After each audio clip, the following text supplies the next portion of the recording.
Hey everyone, welcome back to another video. I know I have been gone for a few weeks, or for a while, so welcome back to the channel.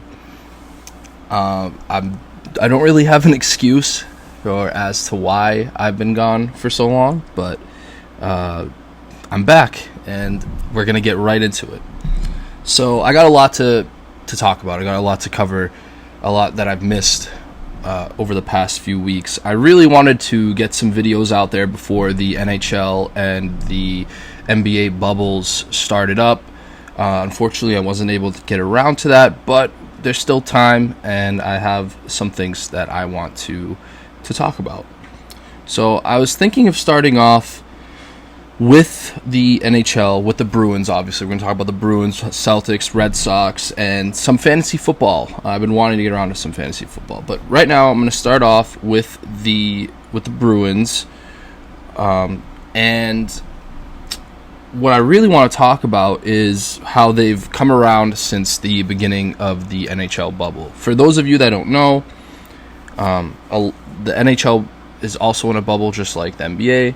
I know a lot of more people that watch these videos probably watch the NBA more than the NHL, so I just wanted to get that out there. The East is in Toronto, and the West is in Edmonton, up in Canada. So the Bruins were the best team, pretty much, the best team. And there was a 3-game play-in round robin that the Bruins really messed up. They had the potential to be the number 1 seed, the number 1 team going into the playoffs, and they unfortunately lost all 3 games of the round robin, so they ended up being the 4 seed.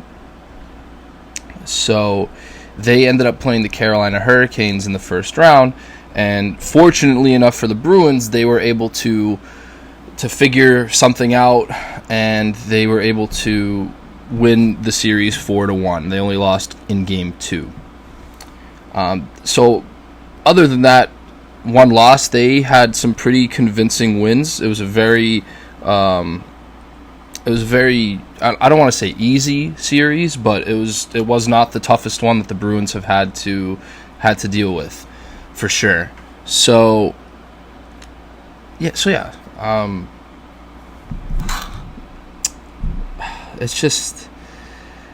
It was very disappointing seeing them lose those 3 games. Like, I honestly did not know where like this series was going to go with Carolina. Like, I don't know if it's that the Bruins owned them, or because they crushed them last year in the Eastern Conference Finals before the Bruins lost in the Stanley Cup Finals to the St. Louis Blues. But I don't know if it was just the opponent, or maybe they figured something out, because now that Tuukka Rask has opted out, which is huge, and we don't really know exactly what the reason is for that, but it can't be any good, because the Bruins really needed him. Like, the reasoning, if he wants to be with his family, I completely understand. I as a fan of the Boston Bruins, wish that Tuukka Rask decided to make that decision before the bubble even started, if not before the playoffs started, because this whole opt-out kind of came at a very interesting time, right after he said that doesn't feel like playoff hockey. It was after their lone loss to the Hurricanes. So I don't know if there's other reasons besides his family. Obviously, anyone that wants to be with their family at this time instead of playing sports, they're completely in the right. I just hope that's the only reason, and I hope a part of me hopes that it's not the last time that we've seen Tuukka Rask as a Boston Bruin, because I don't want to see it end like this. But you never know in today's day and age in sports. So that's really it with the Bruins. I don't want to cut it too short with them, but I'm pretty sure they played the Lightning next round, if I'm not mistaken. I could be completely wrong on that. I originally thought they were playing either the Capitals or the Islanders, but I think that's incorrect. I'm pretty sure it's the Lightning, because the Lightning just destroyed the Columbus Blue Jackets after losing to them in the first round last year. So that's a tough opponent. We're gonna see what the Bruins are made of. We really are. This is probably the toughest opponent. Even if they were to like go on a run and make it to the Stanley Cup Finals, the Tampa Bay Lightning are probably the toughest opponent that the Bruins would have this entire playoff stretch. So we'll see how that goes, and go Bruins. It's looking okay right now. It's looking solid after that first round in the playoffs, after that very slow start. Now, moving on to the Celtics, they kind of went in the opposite direction. They started off, that first game wasn't that great, especially with Jason Tatum, but in that 8-game regular season bubble that they had going to determine the rest of the playoffs. But other than that, they had a really solid. They looked like one of the better teams in the bubble during those 8 games, and obviously they've looked like one of the best teams in the actual playoffs right now. They're just sweeping by the Philadelphia 76ers. They went up 3-0 last night. That was probably the toughest game out of the 3, I think, for the Celtics. Up right until the end there, it looked like. Maybe game 1 you can put up there. Game 2 was just a blowout. So I know, everyone's excited. The 76ers aren't really much of a challenge, especially without Ben Simmons. They have not lived up to their expectations this year. I think even with Ben Simmons, maybe they get another game in there on the Celtics. Like, who knows? And it ends up being like a 4-1 or maybe like a 4-2 series win for the Celtics. But I don't think with anyone else that the 76ers are currently missing in their lineup that I don't think they beat the Celtics. It's definitely going to be tougher for them because for the Celtics, because Gordon Hayward's out, that grade 3 ankle sprain. And we're not exactly sure when or if he's going to return, because his wife is actually due to have another child of theirs in September, and he said that once the baby is due, once that is actually imminent, once his wife goes into labor, he is going to leave the team. So. And again, that's completely understandable, just like the whole Tuukka Rask situation. So, if Hayward leaves, that was already, because that was going to be pretty late in the the playoff run in September, because we're almost at the second round. We're just about at the second round for some series, not all of them, some of them, but in a week. We should be in the second round, and we're still going to be in August in a week. So in September, if it was a whole full month from now, he'd be probably leaving. If the Celtics were still in the playoffs, he'd be leaving during like the Eastern Conference Finals, if not, towards the end of them. So if they made it that far. So that was already going to be tough, but now they got to make it that far without him, and he might not come back because he just, once he's actually healthy, if he can actually play, he might just go directly into that, staying away from the team and staying with his wife and his family. So you never know. He could come back and play and then leave, but either way, it's going to be tough. He's probably missing 3 to 4 weeks. So it's the two lining up with each other.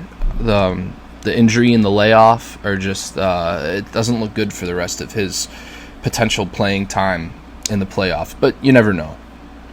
Other than that, Jason Tatum's looked great, Jaylen Brown's looked great, Marcus Smart, he'll need to step it up, obviously with Gordon Hayward out. Daniel Tice, solid. Joel Embiid's going crazy, obviously, but he's all on his own, and Daniel Tice, it's tough for him to guard Joel Embiid, so that makes sense. But maybe next series, the Raptors, it looks like it'll be Raptors versus Celtics. Their bigs they're not as tall, they're not as large as Joel Embiid is as a player, so not saying that, Pascal Siakam or Marc Gasol are scrubs, but Daniel Tice should bode little well on defense compared against those guys compared to Joel Embiid. Kemba Walker's looked great.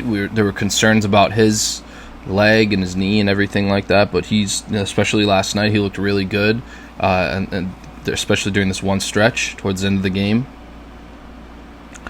But besides that, there's not much more to worry about with the Celtics. The Celtics and the Bruins are both going to have tough opponents in the second round. Like, there's no avoiding that. And that's just how the playoffs go. The further you go, usually the tougher your opponents get, unless you're the Boston Bruins of last year. Their opponents seem to get easier. So I don't know. It's definitely going to be interesting to see how those two play out. But we're obviously all rooting for both of them, and the NBA and the NHL have done a really good job with their bubbles. So, containing the coronavirus, players having to sit out. If they leave and come back, they have to wait to play again. So the bubbles have worked. I'm hoping the NFL can potentially figure something out like that with the bubble. I know it's a lot tougher for football and baseball to find a bunch of fields to put near each other or that are already near each other. So it's just I don't see how a bubble would work out for those sports. It's just the space that they take up, and the amount of players that they have are just so much greater. Like baseball, you have 26 players now on the roster, and then you have, the coaches, personnel, training staff, all of that. They all travel. And NFL's rosters are even larger, 53 with, obviously same thing, coaches, training staff, personnel, all that. Then, hockey and basketball, it's not nearly as much. So it's just so much easier to contain those two sports than it would be for the MLB and NFL. But MLB is fighting through it. They're working. Players are still getting sick, and they have to postpone games, which is unfortunate. But when there's no bubble, it looks like that's just the way it's going to be. As long as the season doesn't get canceled and the infections and passing it around, they don't get out of hand. It should work, and it has been working. One thing that hasn't been working, unfortunately, when it comes to baseball, is the Red Sox. That's who I was going to talk about next. The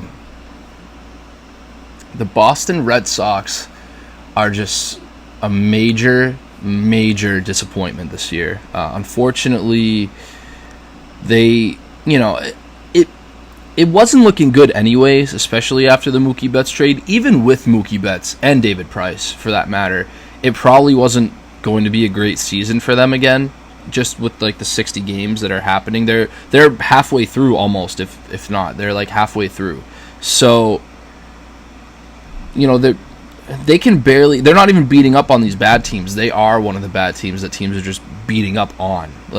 The only team they've really gotten some good wins on are the Orioles, and they're supposed to be the worst team in the MLB. So that's not really something to write home about. And other than that, they're just getting beat up on. It's a lost season.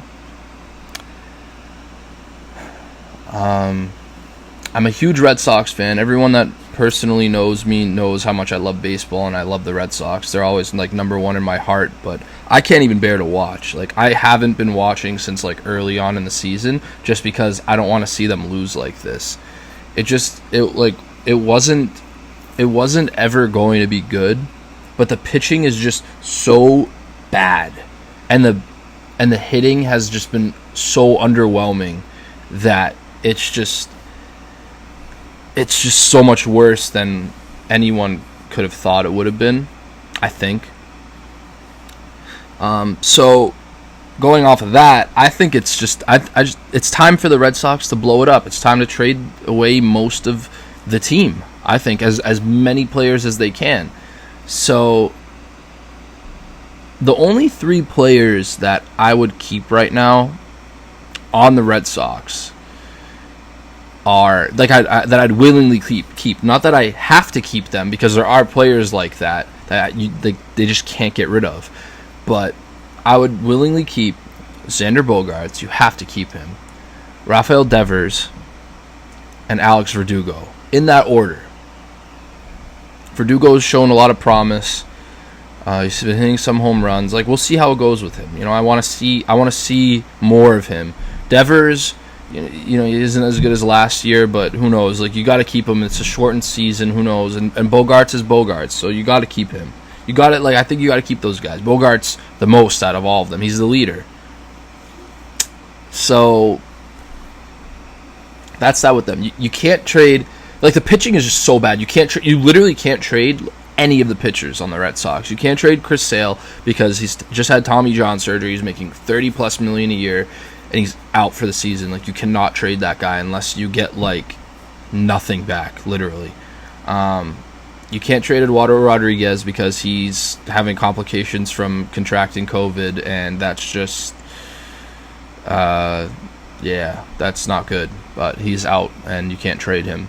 Nathan Eovaldi has been solid, but you can't trade him because his contract is awful. Maybe you can, but probably not. And the other guys are just not good, the other pitchers. So those are the 4 things. Those are the reasons the Red Sox can't trade any of their pitchers. They're hurt, they're sick, they're awful, or their contracts are too much. Like, they're just making too much money.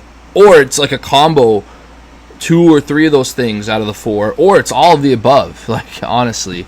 So that's that with them. I would trade JD Martinez. You can trade Mitch Moreland, trade Christian Vasquez, trade Jackie Bradley Jr. Just trade them, honestly. Andrew Benintendi, trade him. Like, Jose Peraza, it doesn't matter. Really, it doesn't. Like, just blow it up, get a really good pick in the draft, please, and just go on with that. So yeah, I didn't want to make this a very long video. So I'm going to get right into fantasy football. There's not much to talk about with the Patriots, like, in general.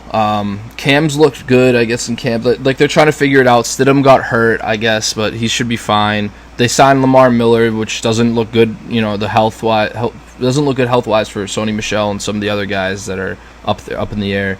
But Lamar Miller is a little interesting. The opt-outs are tough. Dante Hightower's gone, and Patrick Chung, Marcus Cannon.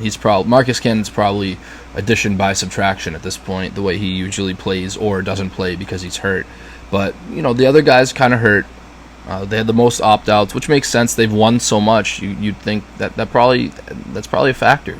They've already won, so they're fine with sitting out. They're trying to sign guys and bring up guys. That's the one thing. It's helped them with cap, which I don't think Bill will spend a lot of with the extra cap that they're getting from the opt-outs, which makes sense. That's why we haven't really seen anyone sign with the team besides Lamar Miller.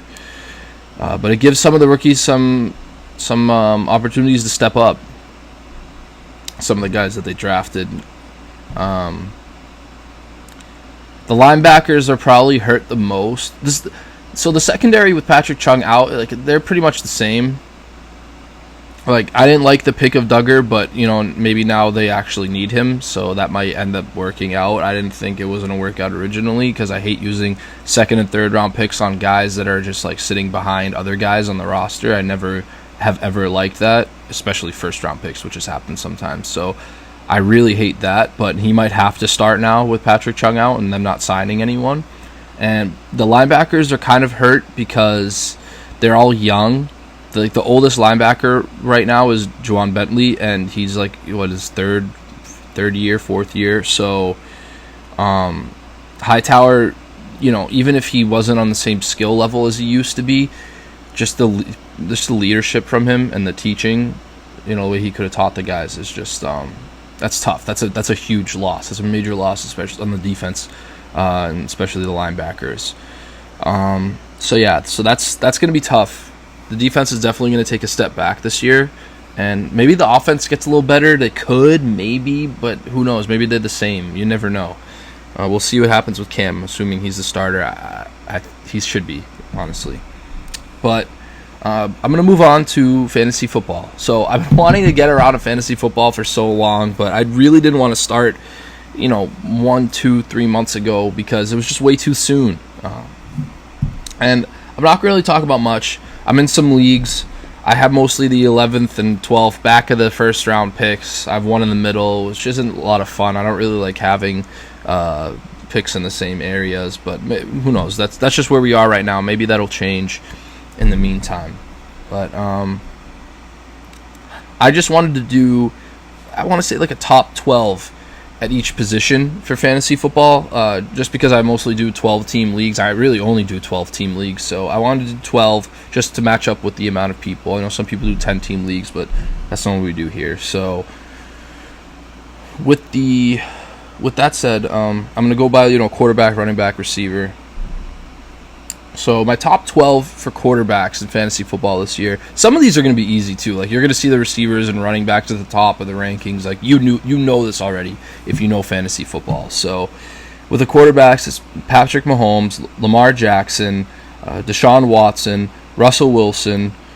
That's the top 4. 5th, I'd put Dak Prescott. 6th, Kyler Murray. 7th, Drew Brees. 8th, Aaron Rodgers. 9th, Matt Ryan. 10, Tom Brady. 11, I put Josh Allen, and 12, I'll put Matthew Stafford. So Brady could probably be a little higher. You never know. It's just because of his age, knowing what he looks like as a Patriots fan from last year. Obviously, the players and receivers he has now on offense could just completely launch him up into that top 5, but it's yet to be seen.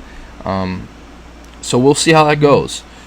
Moving on to the running backs, we got Christian McCaffrey at 1, Saquon Barkley at 2, Ezekiel Elliott at 3, Dalvin Cook at 4, Alvin Kamara at 5, Derrick Henry at 6, Clyde Edwards-Helaire at 7, Joe Mixon at 8, Josh Jacobs at 9, Nick Chubb at 10, Aaron Jones at 11, and Kenyon Drake at 12.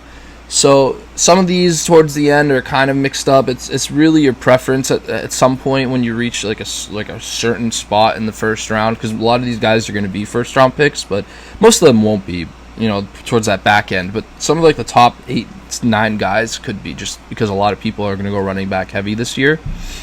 So going on to the receivers, we have Michael Thomas at 1, Devontae Adams at 3, Michael Thomas at 1, Devontae Adams at 2, Julio Jones at 3, DeAndre Hopkins at 4, Tyreek Hill at 5, Chris Godwin at 6, Mike Evans at 7, Odell Beckham Jr. at 8, Amari Cooper at 9, Kenny Golladay at 10, Adam Thielen at 11, and DJ Moore at 12. So, again, the back end, you can probably switch some guys just because receivers loaded this year. There's a lot of guys to pick between the 3rd, 5th, and 6th rounds, so they're up there. A lot of people are going to have their preferences, but that's how I feel about that position at this point. Now, moving on to tight end, we got Travis Kelce at 1, George Kittle at 2, Mark Andrews at 3, Zach Ertz at 4, Darren Waller at 5, Hunter Henry at 6, Evan Ingram at 7, Tyler Higbee at 8, Jared Cook at 9, Austin Hooper at 10, Rob Gronkowski at 11, and Jonnu Smith at 12. A lot of the other positions I've found myself changing around a lot of these guys, but tight end has pretty much stayed the same this offseason. It's really just that middle part of the rankings that I talked about, Ingram, Higbee, those kinds of guys, Hunter Henry, they've kind of switched around a little bit, but I think as of right now, that makes the most sense the way it is. So I'm just going to move on to defense and special teams. We got San Francisco at 1, Pittsburgh at 2, Baltimore at 3, Chicago at 4, Buffalo 5, New Orleans at 6, Minnesota at 7, LA Rams at 8, Patriots at 9, the LA Chargers at 10, the Kansas City Chiefs at 11, and the Seattle Seahawks at 12. So that makes the most sense to me. Just a lot of defenses have either fallen off, they've added on, or they haven't changed. So those are the top defense and special teams for me. That it seems that hasn't really changed too much. Just like the tight ends, it stayed the same. So that makes the most sense. And finally, one of my leagues, we're not actually using the kicker position this year. It's going to be really weird to get used to, but a lot of the others we still are. So I figured I'd keep the kicker spots and rankings in there. So at 1 we got Harrison Butker, 2 Justin Tucker, 3 Will Lutz, 4 Greg Zuerlein, 5 Robbie Gould, 6 Matt Gay, 7 Matt Prater, 8 Jake Elliott, 9 Josh Myers, 10 Mason Crosby, 11 Zane Gonzalez, and 12 Dan Bailey. These are mostly guys that are in like really good offenses that will put them in the positions to get field goals or extra points. It's just a matter of time for both each game. So some of those top guys are pretty much almost double digits nearly every game. So it's a fall off. Like it can be like they can decide games, which is understandable of why some leagues might not want to have them anymore, but most leagues do want to keep the kickers in there. So that's it. And yeah, so in regards to fantasy football, that's really like a lot of what I'm going to be talking about in these videos. I'm going to try to come out with more videos more often, just because some videos are going to be dedicated to talking about the Celtics, the Bruins, the Red Sox, the Patriots alone. But then there's also going to be fantasy football videos. I've been looking forward to like taking my camera and showing the draft, like just recording the draft and literally just posting the draft on YouTube and like seeing how that goes, maybe doing a live of it or something else. So yeah, it's gonna be an interesting process of how to do that. I'm gonna come out with like weekly fantasy football, like waiver wire rankings, positional rankings based off of opponents. I'm going to try my best with all of that. I think that's going to keep me in check more often with these videos, and I think that's really going to work out at the end of the day. So I really do appreciate the support. I appreciate the wait. I'm really sorry about that again, but thank you again to everyone. I can't thank everyone enough for just everything. I appreciate it so much. And thank you for watching, and if you enjoyed this, don't forget to like the video and subscribe to the channel, because we do have more stuff coming, and I'll see you next time.